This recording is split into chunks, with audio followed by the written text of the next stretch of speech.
Il s'est passé quoi pour l'acteur Brendan Fraser? Pourquoi il a fallu 15 ans pour qu'il revienne dans les cinémas après des films au grand succès sur lesquels il a participé? Lui, c'est Brendan Fraser, connu pour ses rôles dans des films comme Georges de la Jungle, La Momie et Les Retours de la Momie, disons la trilogie La Momie. Pourquoi toutes ces années d'absence pour revenir dans les cinémas et il était passé où pendant tout ce temps? A-t-il vraiment décidé de faire une pause personnelle pendant toutes ces années où il s'agirait d'une contrainte dans les cadres professionnels qui l'a poussé de faire cette pause de presque 15 ans avant son retour? Brendan Fraser estime avoir été blacklisté d'Hollywood suite à l'agression sexuelle dont il a été victime. Je ne sais pas si ça m'a fait tomber en défaveur avec la Hollywood Foreign Press Association, s'interroge-t-il dans une interview en J.A.K. Mais le silence qui a suivi était assourdissant. Les téléphones ont arrêté de sonner et vous commencez à vous demander pourquoi. Il y a probablement plusieurs raisons, mais est-ce que l'agression sexuelle en fait partie? Eh bien, pour essayer de comprendre son absence, revenons un peu en 1997 où il va apparaître comme protagoniste du film Georges de la Jungle. La réalisation du film Georges de la Jungle avec Brendan Fraser a été une expérience unique pour lui et pour toutes ces personnes qui ont participé. Le film a été réalisé par Sam Weisman et produit par Walt Disney Pictures. Brendan Fraser a joué les rôles de Georges, un homme élevé dans la jungle par des animaux après avoir survécu à un accident d'avion. Le film comportait de nombreuses cascades et effets spéciaux, ce qui a nécessité une coordination minutieuse et l'implication des cascadeurs professionnels. Brendan Fraser a effectué plusieurs de ses propres cascades, ce qui a ajouté à l'authenticité des scènes d'action. Et quand on parle des cascades, il peut y avoir des dommages, accidents ou blessures que peuvent avoir les acteurs, surtout si le protagoniste lui-même est un cascadeur, ce qui est bien le cas de Brendan Fraser. Mais pour le film Georges de la Jungle, pas de blessures graves,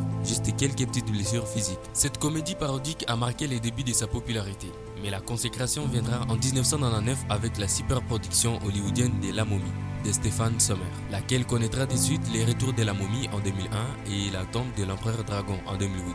Brendan Fraser est devenu une star largement reconnue grâce à son rôle dans le film La Momie sorti en 1999, les retours de la momie sorti en 2001 et la tombe de l'empereur dragon. Cependant, l'acteur a bien failli mourir sur les tournages du premier film de la trilogie. Les comédiens tournaient une scène dans laquelle son personnage Rick O'Connell va être exécuté par pendaison avant d'être sauvé à la dernière minute.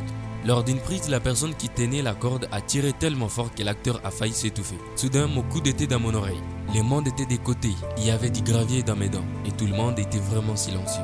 Se souvient Brendan Fraser dans le Kelly Clarkson Show le 1er mars 2023. Heureusement, il y a plus de peur que de mal. Brendan Fraser a également beaucoup souffert après avoir réalisé de violentes cascades lui-même au cours de sa carrière. Il a confié avoir été opéré à plusieurs reprises, notamment aux genoux et aux hanches. Il a également souffert du dos. Ces périodes de convalescence l'ont également tenu éloigné des studios de cinéma durant 7 longues années.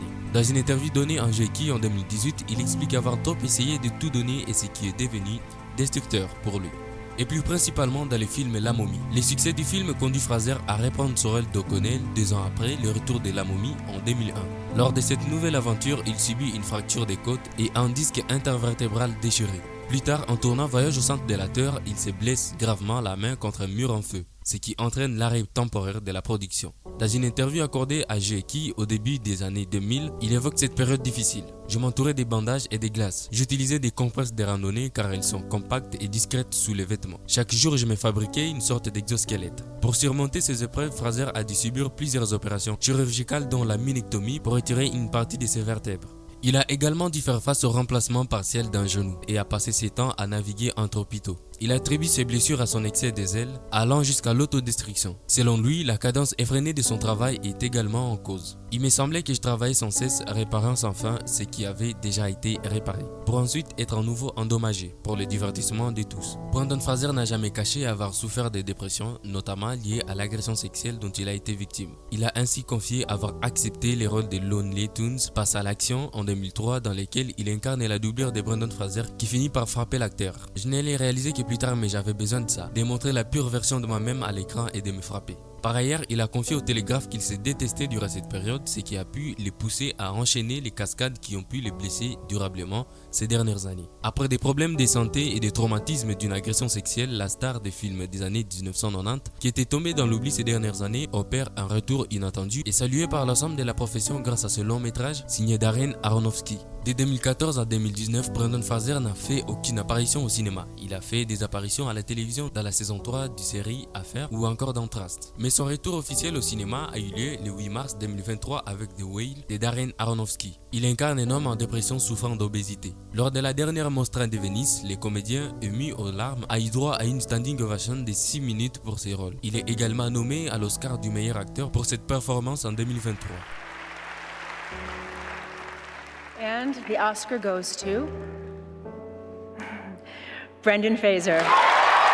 L'année 2023 a marqué le retour en force du comédien qui a été désigné aux Oscars comme meilleur acteur pour son rôle de Charlie dans The Whale, sorti en 2022 de Darren Aronofsky. Et dans son discours au Critics' Choice Award des meilleurs acteurs, l'acteur a terminé son discours en pleurant et d'une voix tremblante a comparé son itinéraire à celui de son personnage.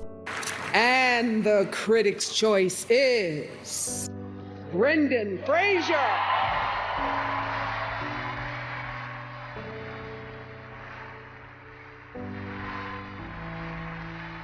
Thank you for this honor, Critics' Choice Association. Thank you. This movie, The Whale, is about love. It's about redemption.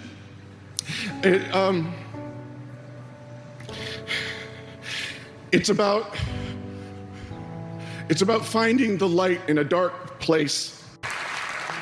If you Et il dit ce qui suit. Si comme Charlie vous luttez contre l'obésité ou vous vous sentez submergé dans la noirceur, je veux que vous sachiez, si vous aussi vous avez la force simple de vous lever et d'aller vers la lumière, de bonnes choses vont vous arriver, a-t-il confié. that if you too can have this strength to just get to your feet and go to the light, good things will happen.